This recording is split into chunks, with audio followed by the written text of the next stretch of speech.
నేను అసలు toll tax ఎందుకు కట్టాలి? ఈరోజు ప్రభుత్వాలు వెహికల్ యొక్క సీసీని బేస్ చేసుకుని ట్యాక్స్ అనేది వసూలు చేస్తున్నాయండి. ఫర్ ఎగ్జాంపుల్, ఫార్చునర్ వెహికల్ ఉందండి.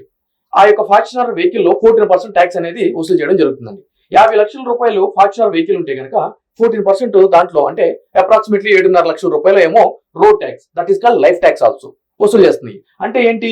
మీరు తిరగడానికి కావాల్సిన రోడ్డు వసతులు మేము కల్పిస్తున్నాము, అందుకే మేము ట్యాక్స్ వసూలు చేస్తున్నాము అని చెప్పి ప్రభుత్వాలు అంటున్నాయి. Okay, well and good. ఈ రోజు నేను అంత ట్యాక్స్ కట్టి ఆ బండి సామర్థ్యం ఎంత?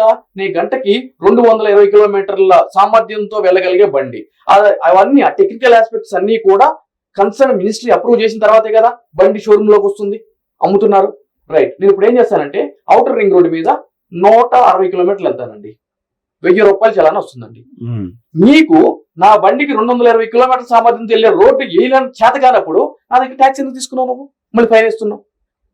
అదేవిధంగా ఈ రోజు మనం విజయవాడ వెళ్ళాలంటే 4 టోల్ గేట్లు దాటాలి, అప్రాక్సిమేట్ 800 రూపాయలు కట్టాలి. నేను ఏమంటానంటే, నేను కోదాడ వెళ్తాను, స్టేట్ రోడ్లో వెళ్ళాలి. నేను రామోజీ ఫిలిం సిటీ దాటి నాకు స్టేట్ రోడ్ ఎక్కడ ఉందండి? డైరెక్ట్ నేషనల్ హైవేనే ఉంది.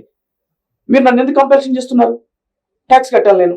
మరి నేను కట్టిన దానికి మీరు ఎక్కడ ప్రొవైడ్ చేస్తారు? స్టేట్ రోడ్డు చేయట్లేదు, మోసం చేస్తున్నారు.